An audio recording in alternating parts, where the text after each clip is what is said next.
나는 누구일까? 어떨 때 보면 내가 굉장히 괜찮은 사람인 것처럼 생각될 때가 있습니다. 근데 어떨 때 보면요, 나도 내가 싫어질 때가 있어요. 과연 나는 어떤 존재인가? 인간은 어떤 존재인가? 셰익스피어는 인간은 위대한 존재라고 이야기를 합니다. 그 햄릿 그 작품에서 이렇게 이야기를 하죠. 인간은 얼마나 위대한 작품이냐, 이성은 얼마나 고귀하고 능력은 얼마나 무한한가, 그 형상과 동작은 얼마나 명확하고 훌륭한가, 행동은 천사와 같고 이해력은 신과 같다.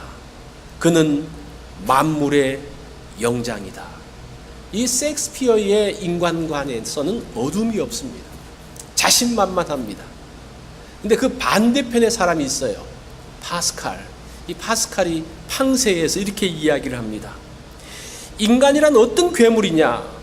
무능한 이성이여 겸손하여라. 어리석은 본성이여 침묵하라. 누구의 말이 맞습니까? 인간은 정말 지혜롭고 완벽한 존재입니까? 아니면 하찮은 존재입니까? 우리는 괜찮은 사람입니까? 아니면 어둠과 비극에 휩싸인 소망이 없는 그러한 존재인가? 자, 오늘 우리가 본질 시리즈 세 번째 시간에서는 인간의 본질이 무엇인가를 보면서 먼저 인간은 과연 어떤 존재인가라는 것을 살펴보려고 합니다. 인간은 누구인가? 나는 어떤 존재인가? 과연 선한 존재인가? 악한 존재인가? 오늘 우리 인간의 내면을 한번 들여다볼 거예요. 그런데 악한 사람의 내면을 들어보면 악하고 선한 사람의 내면을 들여다보면 선한데 도대체 누구를 택해야 될 것인가? 그래도 자존심이 있으니까, 우리 인간 자존심이 있으니까 가장 선한 사람 한 사람을 택해서 그 사람의 내면을 들여다보려고 합니다. 우리 교회에서 가장 선한 사람 누구예요? 그 사람의 속을 한번 들여다볼까요? 그러면 굉장히 당황스러우니까 우리가 성경에 나오는 인물 중에 가장 괜찮은 사람, 가장 위대하다고 할 수 있는 사람 한 사람을 택했는데 그 사람이 다윗입니다. 오늘 우리는 다윗의 내면을 한번 들여다볼 것입니다. 이 다윗의 마음에는 과연 무엇이 들어있을까? 오늘 읽은 본문 사무엘하 11장은 유명한 장이죠. 다윗이 범죄하는 그 밧세바 사건이 11장입니다. 다윗의 실수의 장을 볼 것입니다. 물론 우리가 다른 성경에서 다윗이 얼마나 그 위대한 사람인지를 잠깐 엿봤어요. 오늘은 다윗의 그 마음 가운데서 다윗이 어느 정도 바닥으로 떨어질 수 있을까를 한번 살펴볼 거예요. 그러면서 그 인간의 내면에 무엇이 들어있는지를 보겠습니다. 자, 오늘 1절 말씀에 보니까요, 그 해가 돌아와서 왕들이 출전할 때가 되매 다윗이 요압과 그에게 있는 그의 부하들과 온 이스라엘 군대를 보내니 그들이 암몬 자손을 멸하고 랍바를 에워쌌고 다윗은 예루살렘에 그대로 있더라. 지금 이 장면의 배경이 암몬과 이스라엘 사이에 전쟁이 있었던 그러한 시기였습니다. 그때에 2절에 보니까 저녁 때에 다윗이 그의 침상에서 일어나 왕궁 옥상에서 거닐다가, 여기 보니까 다윗이 저녁 때에 침상에서 일어났다라고 이야기를 합니다. 그 이스라엘 땅은 육지에서 사막 쪽에서 동풍이 불면, 뜨거운 바람이 불면 굉장히 더워요. 낮에는 그렇습니다. 그러다가 저녁이 되면 바다에서부터 서풍이 불기 시작합니다. 그러면 서늘한 바람이 불어오면서 사람들은 드디어 활동하기 시작을 합니다. 그래서 저녁이라고 그래가지고 저녁 몇 시라기보다는 서풍이 불 때라고 보면 좋을 거예요. 사람들이 더울 때는 낮잠을 자기도 하죠.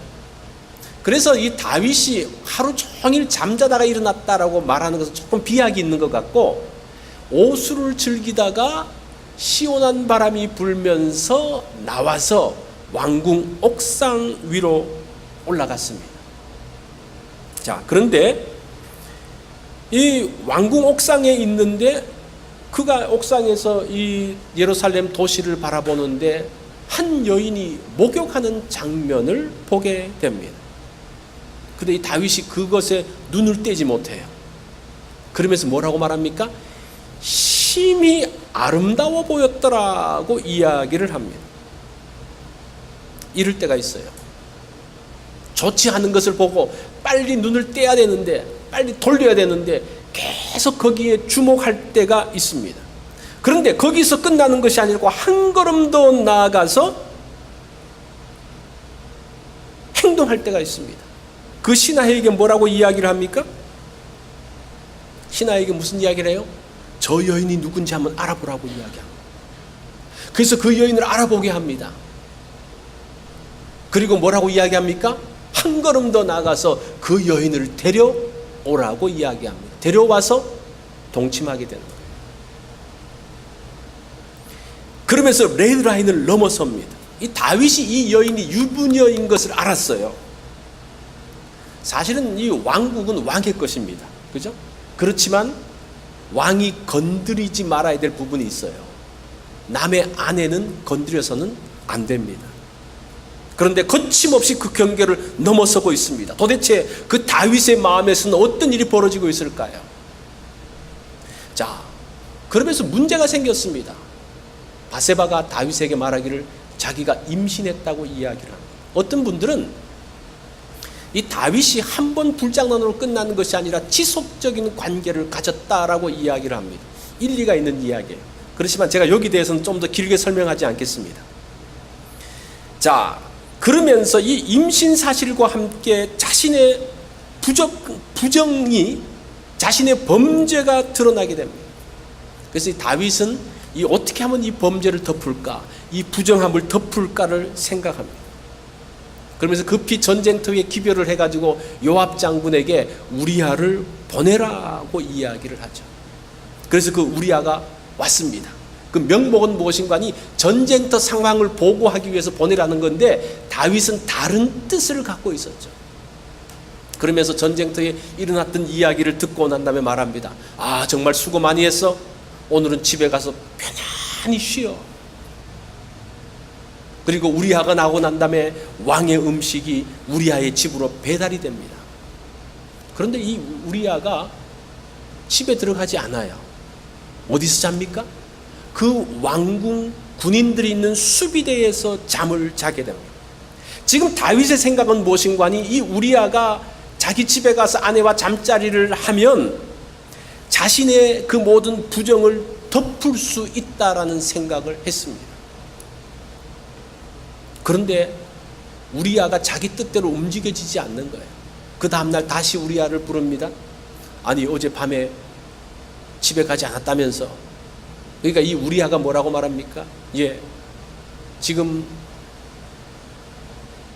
우리 대장인 요압이 전쟁터에 있고 나의 동료들이 전쟁터에서 피 흘리며 싸우고 있는데 내가 어찌 집으로 들어갈 수 있습니까? 내가 어찌 내 아내와 함께 잠을 잘 수 있습니까? 라고 이런 말을 하는 거예요.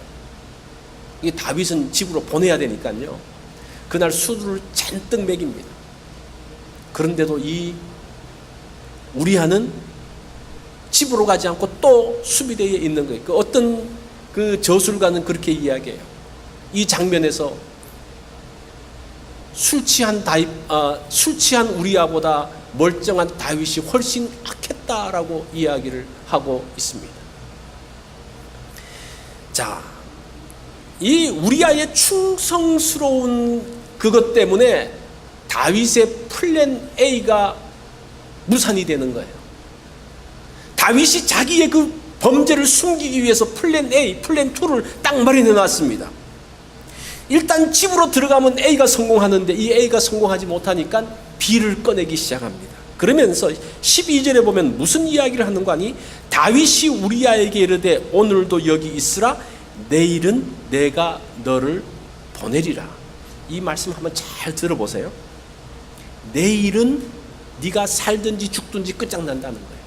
오늘까지만 기회가 있고 내일은 기회가 없다는 말을 하고, 얼마나 다윗이 냉정한지 몰라요.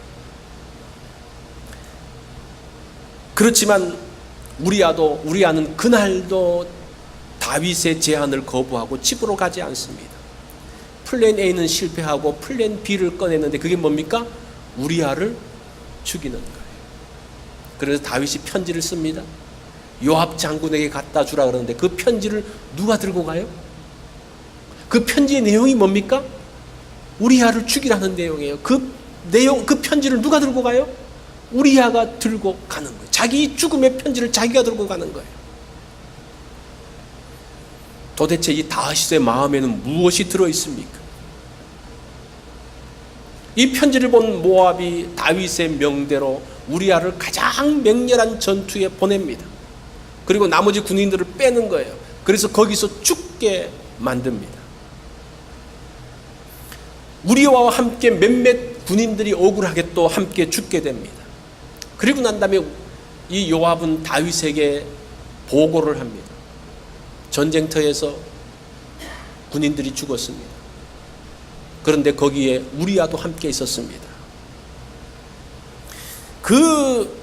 원래 다윗이 그 부하들을 굉장히 사랑하는 사람입니다. 이 부하 한 사람, 군인 한 사람만 죽어도 굉장히 펄쩍펄쩍 뛰는 사람이에요. 그 전에 다윗이 그 이스보셋과 그 사울이 죽고 난 다음에 다윗과 이스보셋이 막 전쟁을 할 때 아브넬이 오잖아요. 아브넬이 와가지고 그 죽었을 때에 다윗이 그 아브넬이 죽었다고 통곡하고 애곡하고, 그러니까 이 죽음에 대해서 그 사람이 죽는 것에 대해서 굉장히 민감한 다윗인데, 이 우리아가 죽었던 소식을 듣고 뭐라고 말합니까? 이 일로 걱정하지 말아라. 칼은 이 사람을 죽일 수도 있고 저 사람을 죽일 수도 있다. 아주 대범하게 이야기를 하는 거예요. 그러면서 드디어 완전 범죄가 만들어집니다. 범죄가 완벽하게 숨겨졌습니다. 그리고 난 다음에 그 밧세바를 왕궁으로 데려와서 자기 아내를 삼았습니다.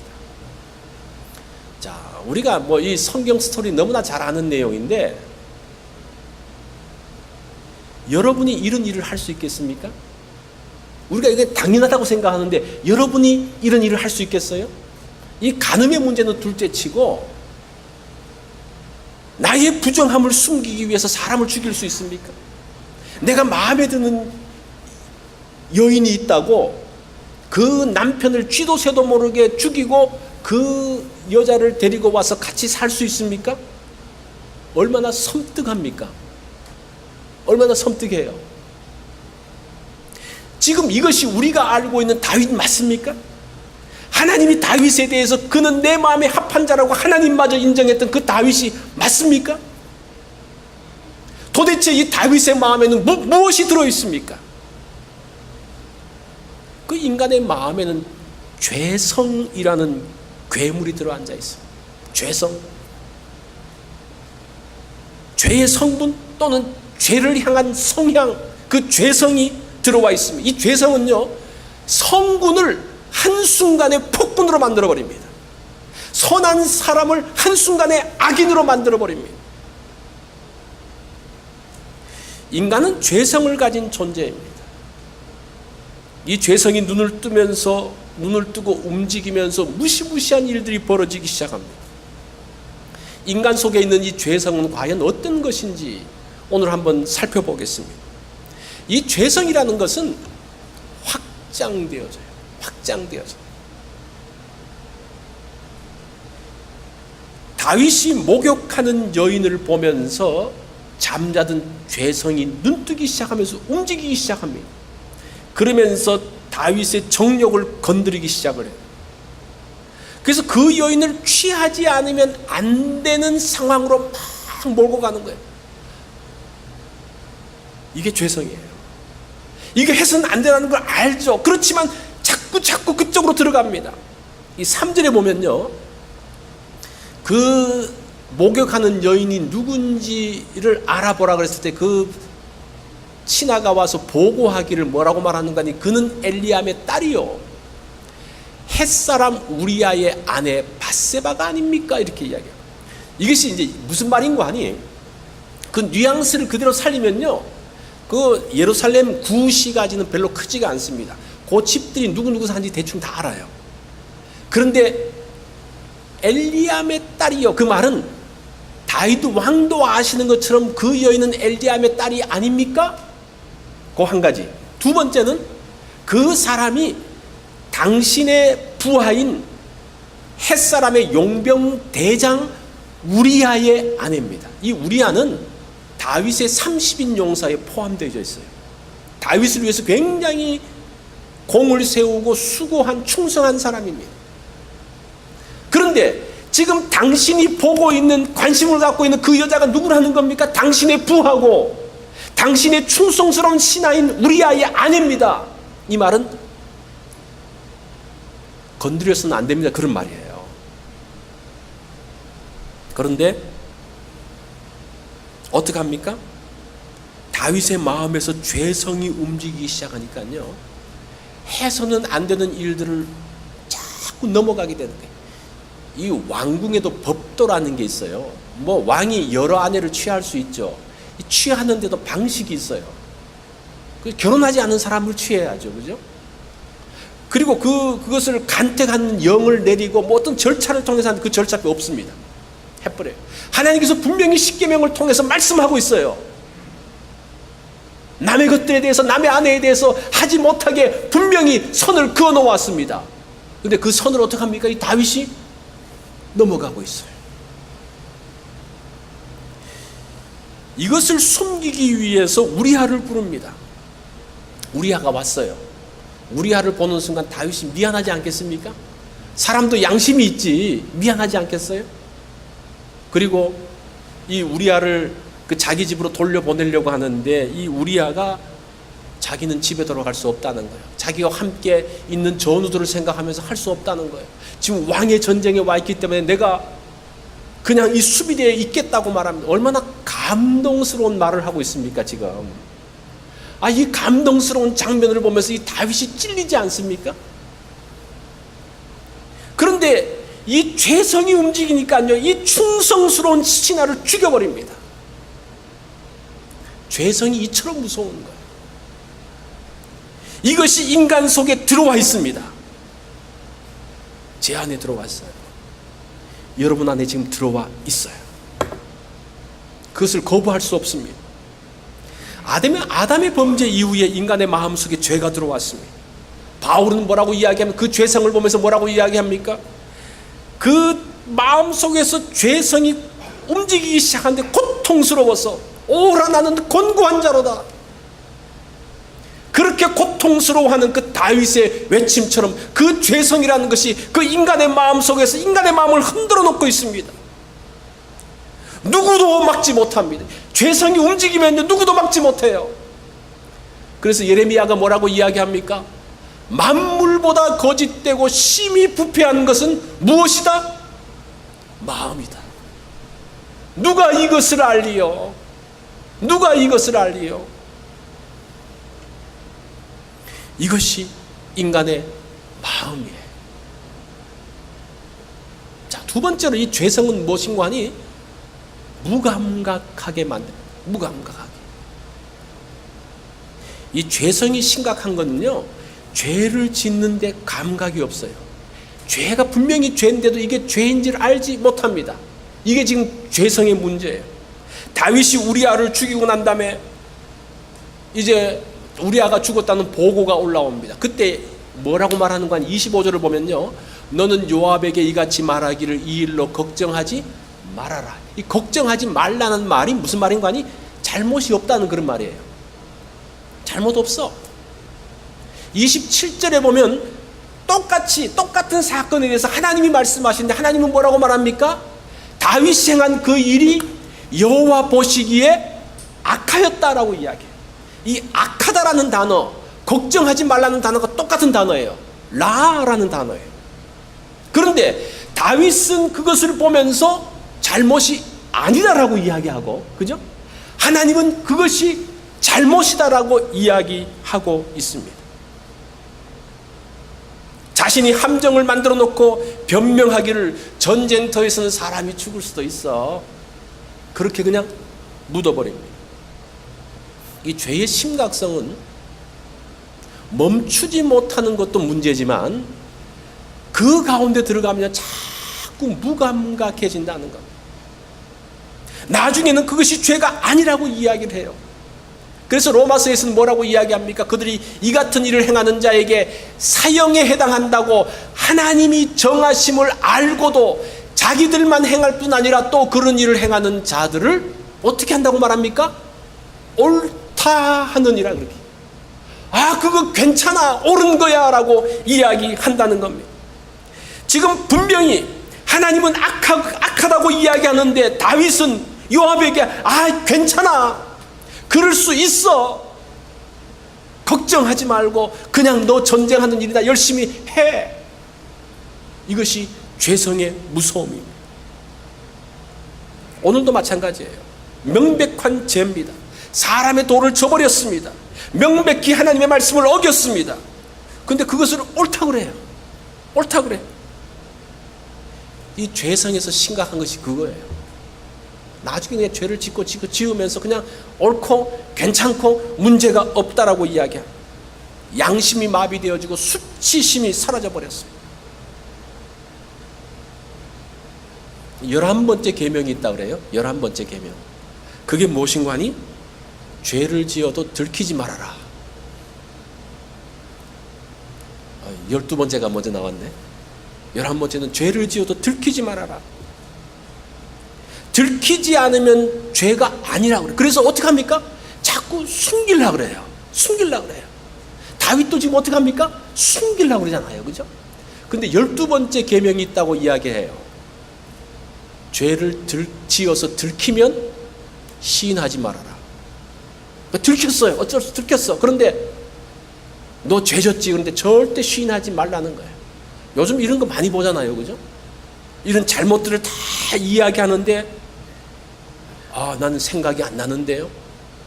나는 그것을 지시한 일이 없는데 아마 아랫사람들이 그냥 알아서 했을 겁니다. 분명히 그 죄가 드러났는데도 책임지는 사람도 없고 시인하는 사람도 없습니다. 이게 오늘날 모습이잖아요. 또 13번째가 있다고 이야기하네요.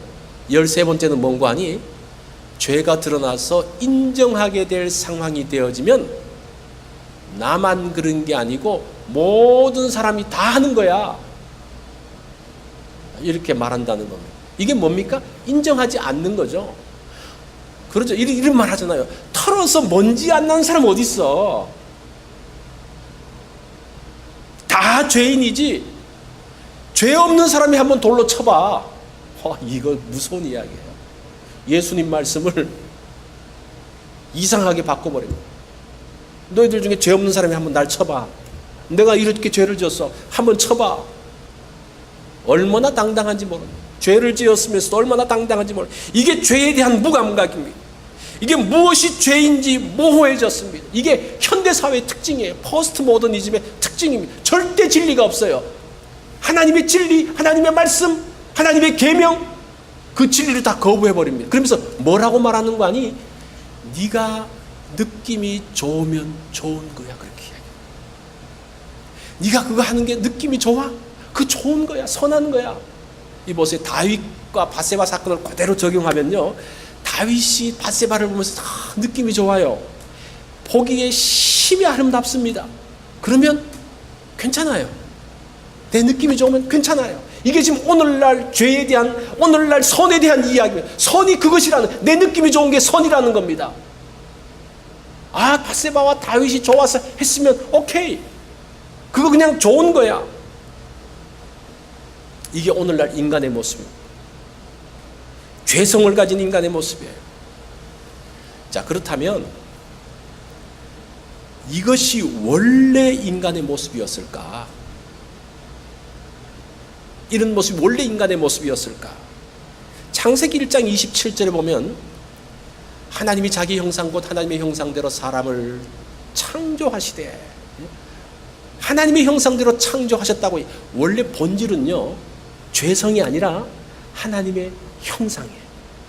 원래 우리 인간이 어떻게 만들어졌는 거 아니? 죄인으로 만들어진 것이 아니라 원래 하나님의 형상을 가진 정말 존귀한 존재로 만들어졌습니다. 그런데 이것이 하나님의 형상이 언제 깨어집니까? 아담의 범죄 이후에 하나님의 그 형상들이 다 깨어져 버렸습니다.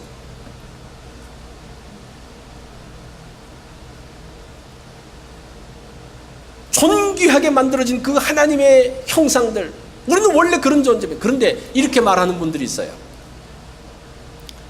믿지 않는 사람 중에서도 믿는 사람보다 훨씬 더 선하게 행동하는 사람이 있습니다.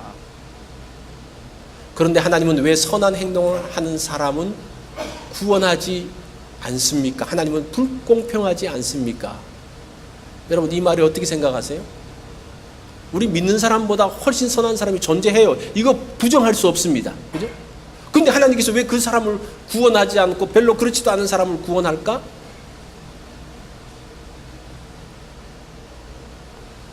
자, 그런데 선한 행동을 하면 선한 사람이 됩니까? 한번 또 질문을 하죠. 선한 행동을 하면 이 사람이 선한 사람입니까? 이 선한 행동과 선한 사람은 다릅니다. 이걸 구분하셔야 돼요. 선한 행동이 악한 행동으로 바뀌는데 한순간입니다. 이 다윗은 굉장히 선한 행동을 많이 한 분이에요. 굉장히 괜찮은 사람이에요. 그런데 이 사람이 악한 행동으로 바뀌는데 한순간에 확 바뀌어버려요. 자, 그러면 다윗이 다시 선한 행동으로 하면 선한 사람이 됩니까? 그렇게 돼요? 선한 행동을 하면 선한 사람이 됐다가 악한 행동을 하면 악한 사람이 됐다, 이렇게 됩니까? 선한 행동과 선한 사람은 완전히 달라요. 선한 행동은 내가 할 수 있어요. 내가 만들 수 있어요. 그러나 선한 사람은 내가 만드는 게 아니에요. 누가 하시는 겁니까? 하나님이 하시는 거예요. 선한 사람은 하나님의 일이에요. 이 선한 사람을 만들기 위해서 하나님께서 어떻게 하십니까? 그 아들을 보내시잖아요. 예수 그리스도를 보내시지 않습니까?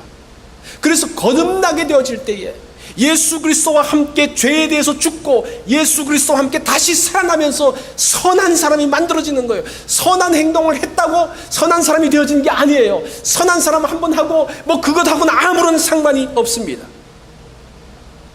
자, 그러면 하나님의 형상의 본질이 뭘까? 우리가 하나님의 형상으로 만들어졌다고 그랬는데 하나님의 형상의 본질이 뭔가? 창세기 1장 26절에 보면요, 하나님이 이르시되 우리가 우리의 형상을 따라 우리의 모양대로 우리가 사람을 만들고, 우리의 형상, 하나님의 형상은 뭡니까? 삼위일체의 모습을 그렇게 이야기합니다. 삼위일체의 모습이 인간의 형상이라는 거예요. 하나님의 형상이라는 겁니다. 근데 이 삼위일체를 어떻게 해석하느냐, 이제 그게 문제인데, 이 서방 교회들은 삼위일체 하나님에 대해서 존재론적으로 많이 해석을 합니다. 제가 여기 대해서 많이 설명을 하지 않겠습니다. 근데 동방교회는 관계론적으로 설명을 하고 있어요. 오늘 제가 동방교회의 그 삼위일체 해석에 대한 이야기를 좀 할 건데, 하나님은 세 분이 함께 관계를 가지시는데 어떻게 함께 하나가 되어지는가? 서로가 서로에게 순종함으로 하나가 된다라고 이야기를 해요. 자, 삼위일체의 하나 되심은 서로가 서로에게 순종함으로 하나 되어짐. 이것이 삼위일체 하나님의 모습이고, 우리가 하나님의 형상을 닮았다라고 이야기할 때 서로가 순종함으로 하나가 되어지는 그 모습이 우리 하나님의 형상을 가진 사람들의 모습이라는 겁니다. 우리가 있다 보면 어떻게 하나가 될 수 있겠어요? 다 의견이 다르고 생각이 다르고 다 다르잖아요. 근데 어떻게 하나가 되어지는가? 하나님처럼. 이 사람에게 순종하려고 하는 거예요. 근데 뭔가 달라요. 그런데 뭔가 이 사람하고 같은 점이 있는지를 막 찾아보면서 순종을 해야 되니까 막 찾아보는 거예요. 그러면서 하나가 딱 나오면 거기서부터 이 줄을 맞추기 시작을 하는 거예요. 근데 다른 사람이, 서로가 이제 그렇게 하는 거예요. 다른 사람이 자꾸 이렇게 가까이 가려고 하나 되려고 하다 보면 이제 결국은 어떻게 해야지 하나 되는 거 아니? 말씀으로 돌아가야지 하나가 되어져요. 자기 의견을 가지고는 결코 하나가 될 수가 없습니다. 자기 생각을 주장하는 한 결코 하나가 될 수가 없습니다. 자꾸 맞추려고 순종하려고 하면서 맞추려고 하다 보니까 결국은 말씀으로 들어가면서 그것이 하나가 되어지는 거예요. 그게 하나님의 모습이고 우리가 하나님의 형상을 가진 사람들의 모습이라는 겁니다. 그죠? 그러면서 우리가 복된 사람으로 만들어지는 거예요. 하나님은 다윗을 회복시키기 위해서 나단 선지자를 보냅니다. 이 나단과 다윗은 완전히 달라. 다윗은 범죄했고 나단은 그렇지 않습니다. 어떻게 이 다른 사람이 하나가 될 수가 있습니까? 그것은 말씀으로 들어가면서 하나가 되어져요. 그러면서 12장 9절에 보면, 사무엘하 12장 9절에 보면 그 다음 장이죠. 어찌하여 내가 여호와의 말씀을 업신여기고 나 보기에 악을 행하느냐. 하나님의 말씀을 전달하는 거예요. 자, 여러분 보세요. 죄를 무력화시키는 방법. 이 죄성이 올라오는데 이 죄성을 꺾어내고 무력화시킬 수 있는 방법은 무엇인가 하니 드러내는 거예요. 죄를 드러내는 거예요. 이 죄가 숨겨져 있을 때는 아주 달콤합니다. 기가 막혀요. 이 숨겨가지고 자기 먹고 싶은 것, 필요한 것, 자기 욕심들을 다 채웁니다. 이 죄가 숨을 여는 성질이 있어요. 그런데 이 죄를요 탁 터뜨리면, 드러내면요 너무너무 수치스러워요. 죄가 드러나는 순간 너무너무 부끄러워져요. 그죠? 이 죄를 막을 수 있는 방법은 그거예요. 드러내는 거예요. 자백하는 거예요. 이 다윗이 그것을 숨겨가지고 눌러놨는데 이 나단이 와가지고 그 죄를 확 들춰내니까요 너무너무 부끄러운 거예요. 그러면서 자기의 죄를 보면서 너무 수치스러워하면서 하나님 앞에 자신의 죄를 자복합니다. 하나님 용서해 주세요. 그러면서 그 용서하고 회개하는 모습을 보면서 하나님께서 용서가 아니라 그 자복하면서 회개하는 모습을 보면서 하나님이 그 다윗을 용서해 줍니다. 이 지금 그 나단과 다윗은 완전히 다른 상황 가운데 있었는데 지금 죄가 들춰짐으로 인해서 다윗이 수치스러워하면서 내가 구원받을 존재, 내가 하나님의 용서받을 존재라는 것이 드러나면서, 자 보세요, 구원에 대한 갈망이 다윗과 나단 사이에서 똑같이 하나가 되어져요. 지금 이해가 되십니까? 말씀을 통해서 어떻게 하나가 되어지는 거 아니? 죄가 드러나면서 구원에 대한 열망이 있으면서 이 둘이 하나가 되어지고, 그러면서 하나님 앞에 나와서 드디어 하나님 앞에서 용서받게 되어지면서 이제 이 다윗은 누구와도 하나가 되어집니까? 하나님과도 하나가 되어집니다. 원래 우리가 하나님의 형상을 으로 만들어졌다라고 이야기할 때 서로가 하나됨 뿐만 아니라 하나님과 하나됨의 그 모습이 인간의 모습이고 원래 모습이고 그것이 복된 사람들의 모습이 되어지는 겁니다. 자, 설명을 잘 이해가 됐는지 모르겠어요. 그러면서 이 다윗이 시편 51편이라는 시를 씁니다. 뭐라고 이야기합니까? 하나님이여 주의 인자를 따라 내게 은혜를 베푸시며 주의 많은 긍휼을 따라 내 죄악을 지우소서. 하나님이여 내 속에 정한 마음을 창조하시고 10절입니다. 내 안에 정직한 영을 새롭게 하소서.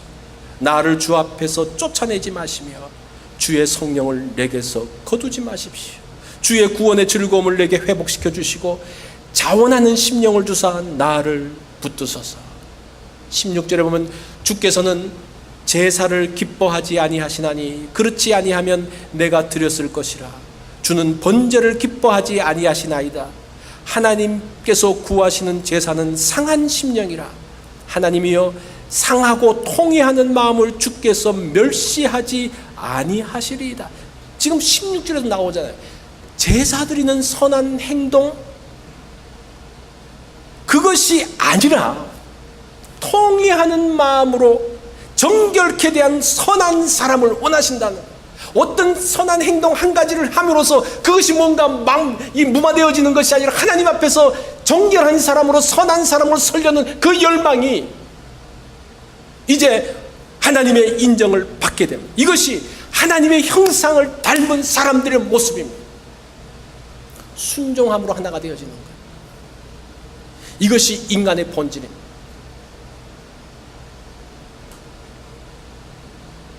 우리 인간은 어떤 존재입니까? 악한 존재예요.